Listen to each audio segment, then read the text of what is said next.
현재 이더리움과 리플 XRP의 완전 희석 시가총액인 FDV의 차이가 좁혀지면서 시가총액 역전 가능성이 커지고 있는 상황입니다. 현재 코인마켓캡 데이터를 기준으로서 이더리움의 FDV는요, 대략 2275억 달러 정도로 볼 수가 있고, 리플 XRP의 FDV는 약 2197억 달러 정도로서 78억 달러 정도의 근소한 차이를 보여주고 있는 상황인데요. 만약 여기서 XRP 가격이 상승을 하거나 이더리움 가격이 하락하는 경우에는 이 차이가 점점 더 좁혀지면서 XRP의 완전 희석 시가총액인 FDV가 이더리움을 넘어설 것으로 기대가 되고 있는 상황입니다.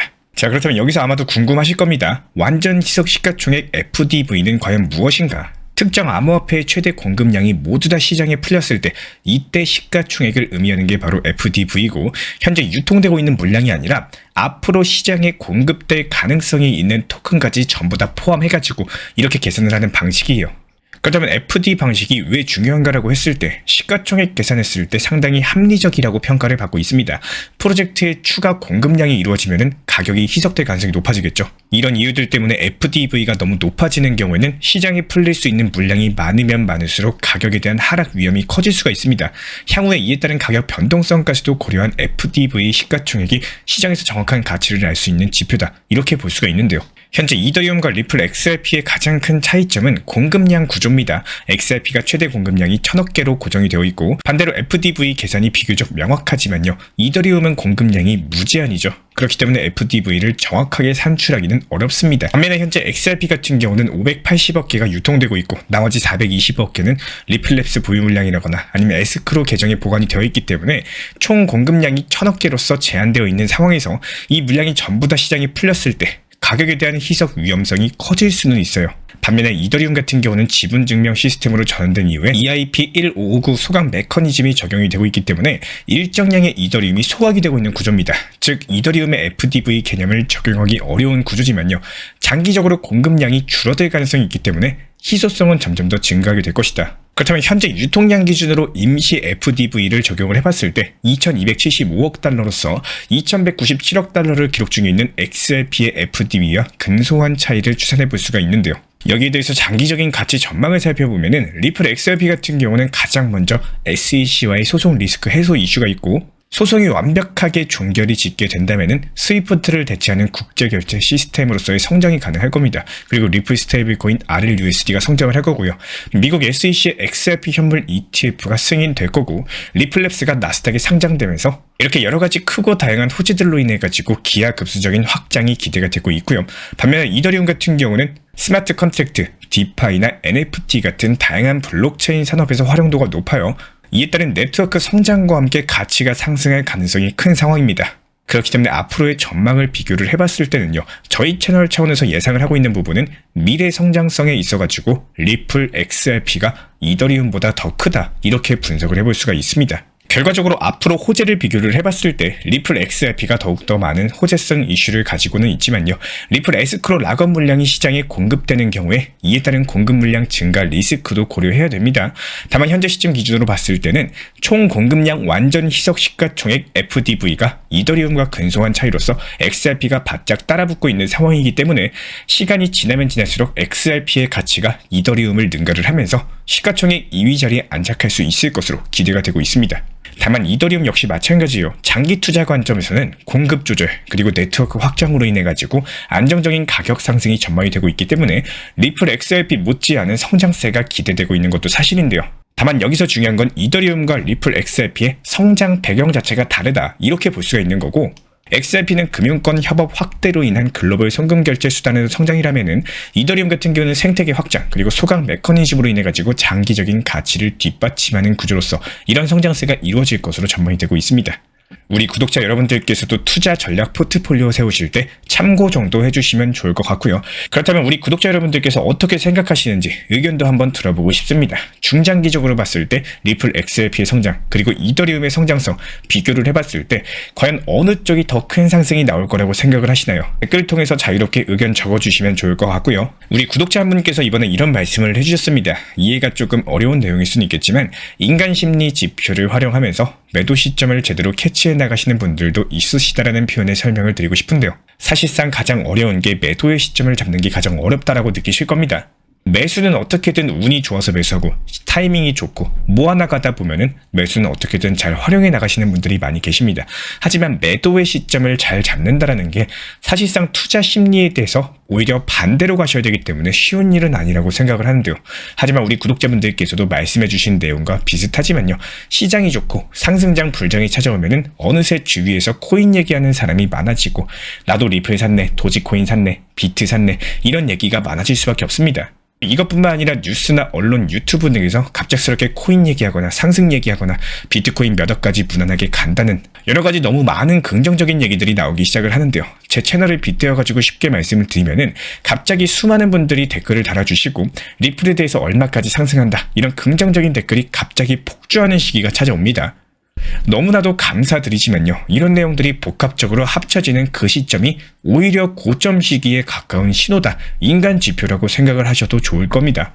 그렇다면 과연 왜 호재가 잘 나오고 너도 나도 다 좋다는 시점이 고점 시기에 가까운지, 그리고 왜 항상 그렇게 언론이나 뉴스, 유튜브, 인터넷에서 상승한다 시끄러워지고 난 이후에는 또 하락으로 이어지는지, 가장 큰 이유는요. 먼저 대표적으로 수요와 공급의 구조 때문에 그렇습니다. 시장이 정말로 조용하고 하락장 끝자락까지 갔을 때, 그리고 암호화폐 코인 시장이 잊혀졌을 때, 이때쯤이면은 코인을 하는 사람보다 안 하는 사람이 당연히 늘어났다라는 거예요. 즉 새롭게 시작을 하고 매수하실 수 있는 사람들이 오히려 시장에서 압도적으로 많아졌기 때문에 코인 시장이 갑자기 이슈가 나오고 관심을 받게 되면 상승하기 쉬운 그림을 만들 수가 있다는 겁니다. 그렇다면 반대로 생각을 해볼게요. 너도 나도 다 코인 투자하고 시끌벅적해지고 나는 오늘 얼마 수익 중이네, 내일 되니까 또 얼마큼 더 올랐네, 나도 더 투자해야겠다, 은행 예적금 깨버리고 더 해야겠다. 여러 가지 언론과 뉴스와 인터넷, 유튜브에서 전부 다 시끌벅적해졌을 때는요. 반대로 코인 투자를 안 하는 사람이 대부분 없어지죠. 전부 다 코인 투자를 하고 있기 때문에 당연히 신규 매수자는 점점 더 줄어들 수밖에 없고, 반대로 순간적인 단기 하락으로 인해서 매도세가 많아지고 매도 물량들 또한 폭주할 수밖에 없습니다. 그렇기 때문에 한 번의 하락에 큰 하락폭이 나올 수 있다. 이렇게 생각을 하시면 좋을 것 같은데요. 특히나 하락장을 경험해보지 못한 분들이라면 코인 투자 시장의 하락폭은 정말로 상당합니다. 즉 바늘 위에 큰 평평한 판이 있어가지고 그 바늘이 버텨주고 있는 것처럼 매수하려는 사람보다 너무나도 많은 매도 물량들, 그리고 이미 감당할 수 있는 영역보다 무리한 영역에 매매를 하시다 보니까 결국에 한 번의 하락으로 인해 가지고 패닉셀로 매도하시는 분들이 많아진다라는 거예요. 사실상 지금의 투자 시장도 공포 탐욕 지수가 최고점에 이르는 상황에 가까울 정도로 압도적으로 매도를 많이 하시고 이미 코인 시장을 떠나가신 분들도 많이 계시고 이제는 그냥 무조건 장기적으로 버텨야겠다 이렇게 생각하시는 분들이 남아있는 상황에 가깝다라고 보여집니다. 그렇다면 우리 구독자분들께서는 지금 시장을 현실적으로 어떻게 대응하시는 게 맞다고 생각을 하시나요? 과연 여기서 정리하고 그만두는 게 맞을까? 아니면 여기서 조금 기다리면서 오히려 가능하다면 평균 단가 낮추고 수량을 늘려나가면서 반등과 상승 을 준비하는 게 맞을까 생각을 해보면은 리플이 4,900원이었을 때 10,000원으로 2개 살 수가 있었습니다. 지금은 리플을 10,000원으로 3개를 살 수가 있어요. 이 표현이 우리 구독자분들께 어떻게 들리실지 모르겠지만요. 잘 판단을 해주실 거라고 생각을 합니다. 최근 들어가지고 거시경제 상황을 살펴보면은 미국과 캐나다의 관세 전쟁이 현재 완화될 조짐을 보여주고 있어요. 이에 따른 암호화폐 시장에도 반등세가 기대가 되고 있습니다. 미국 상무부 장관 하워드 루트닉 측에서는 캐나다와의 협상에서 관세 문제를 논의를 하고 긴장을 완화하는 방안에 대해 모색할 예정이다라고 하는데요. 양국 간의 무역 관계에 대해서 안정화에 기여할 것으로 예상이 되고 있는 상황이고요. 제가 이번에 발표된 2월달 미국 소비자 물가 지수 CPI 같은 경우는 2.8%로 발표가 되면서 시장 예상치 2.9%를 하회했습니다. 물가 상승 속도가 예상보다 둔화되고 있는 신호로 해석이 가능하고, 특히나 식품과 에너지를 제외한 근원 CPI 수치도 0.2%로 발표가 되면서 시장 예상치인 0.3%보다 낮은 상황이에요. 이런 수치들이 연준의 금리 정책에 영향을 줄 가능성이 크고요. 물가 상승 압력이 둔화가 되면서 연준이 금리 인하를 앞당길 여지가 커진 상황입니다. 당연히 이에 따른 미국 증시 그리고 암호화폐 시장에는 호재성 이슈로서 점진적인 완화 기대감이 높아지고 있고요. 특히나 현재 비트코인에 대한 장외 거래, OTC 매집 활동이 증가하고 있는 흐름이 포착이 됐습니다.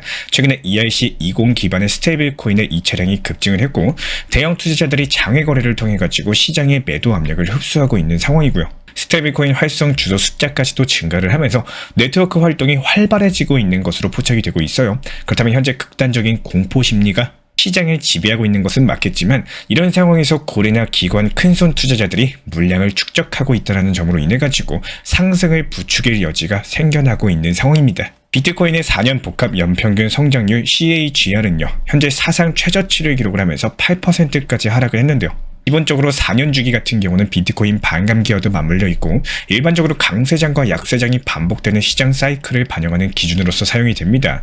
지난 21년 3월 당시 비트코인이 6만 달러 수준에서 거래가 되면서 시장의 정점에 근접해 있었는데 이런 주기가 반복되면서 비트코인의 4년 복합 연평균 성장률까지도 하락을 했다는 것은 현재 상승 사이클 안에서 단기 저점권 안에 들어왔다, 이렇게 해석을 해볼 수 있겠습니다. 그렇기 때문에 당분간 시장 같은 경우는 추가 하락보다는 오히려 여기서 바닥을 지켜주는 횡보세가 이어가거나 아니면 다시 한번 재차 반등세를 보여주는 긍정적인 전망이 우세한 상황이고요. 이런 부분들 저희 채널 차원에서도 실시간 커뮤니티방 운영 중에 있기 때문에 정보 받아보고 싶으신 분들은 현재 보이시는 번호로서 문자 신청 주시면 입장 도움 드리도록 하겠습니다. 제가 안내해드리고 있는 코인 신사 채널 멤버십 전용방에 대해서 짧게 설명드려 보도록 하겠습니다. 리플, 암호화폐 시장에 대한 중요한 이슈, 그리고 브리핑이나 시장의 흐름에 대한 전문적인 분석 내용 설명과 함께 차트상의 기술적 분석, 온체인 지표와 투자 심리에 대한 내용들을 같이 안내 도움 드리고 있고, 가장 중요한 투자 심리를 컨트롤하기 위해서 포트폴리오의 구성에 대한 노하우, 투자 심리 컨트롤에 대한 내용도 같이 안내드리고 있습니다. 코인 신사 스터디 멤버십 가입하신 분들께서는